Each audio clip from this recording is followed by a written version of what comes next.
బంజారాల ఆరాధ్య గురువు రేపు సేవాలాల్ మహారాజ్ 287వ జయంతిని ఘనంగా నిర్వహిస్తున్నామని మాజీ మంత్రి సత్యవతి రాథోడ్ తెలిపారు. ఇవాళ తెలంగాణ భవన్లో సత్యవతి రాథోడ్ ప్రెస్ మీట్ నిర్వహించారు. ఈ సందర్భంగా ఆమె మాట్లాడుతూ కేసీఆర్ ప్రభుత్వంలోనే సేవాలాల్ మహారాజ్ జయంతికి అధికారిక గుర్తింపు వచ్చిందని అన్నారు. అయితే కాంగ్రెస్ పార్టీ మాత్రం గిరిజనులకు రిజర్వేషన్ల విషయంలో అన్యాయం చేసిందని మండిపడ్డారు.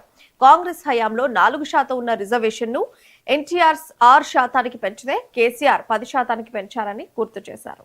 ఈ దేశాన్ని రాష్ట్రాన్ని మరి 65 ఏళ్ళు 70 ఏళ్ళు పాలించిన కాంగ్రెస్కు సేవాలాల్ మహారాజ్ని గుర్తించాలనే జ్ఞానం కానీ సోయి కానీ ఆలోచన లేకుండింది. కానీ కేసీఆర్ గారి చొరవతోని సేవాలాల్ మహారాజ్ని గుర్తించి హైదరాబాద్ బంజారా హిల్స్లో నడిబొడ్డున 25 కోట్లతోని సేవాలాల్ భవన్ని ఆదివాసీ బిడ్డ మరి మా అందరికీ స్ఫూర్తినిచ్చిన కొమరం భీం భవన్ని 50 కోట్లతోని, ఇది 25 కోట్లు, అది 25 కోట్లు, ఒక్కొక్క ఎకరంలో ఆ రోజు మరి కేసీఆర్ గారు గొప్పగా కట్టించి మా జాతి బిడ్డలకు అంకితం ఇచ్చిన మరి విషయం. దానితో పాటు రాష్ట్ర వ్యాప్తంగా ఎక్కడైతే లంబాడీలు గిరిజనులు ఎక్కువ ఉన్నారో కొమరం భీం భవన్లు 52 సేవాలాల్ భవనాలు, అందులో 25 భవనాలు మొదట్లోనే కోటి రూపాయలు ఇస్తే తర్వాత 2 కోట్లతోని ప్రతి జిల్లా కేంద్రంలో ప్రతి గిరిజన నియోజకవర్గ కేంద్రాల్లో మరి మంజూరు చేయడం, అక్కడ మా ఈ సేవాలాల్ జయంతిని గొప్పగా నిర్వహించుకునే అవకాశం వచ్చింది.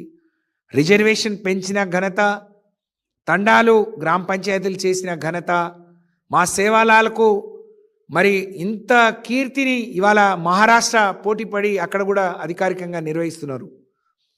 అలాగే వేరే రాష్ట్రాలు కేసీఆర్ గారు సేవాలాల్కి ఇచ్చిన గౌరవాన్ని గుర్తింపును కాపీ కొట్టి వాళ్ళ వేరే రాష్ట్రాల్లో కూడా మరి సేవాలాల్ జయంతిని అధికారికంగా నిర్వహిస్తూ ఉన్నారు.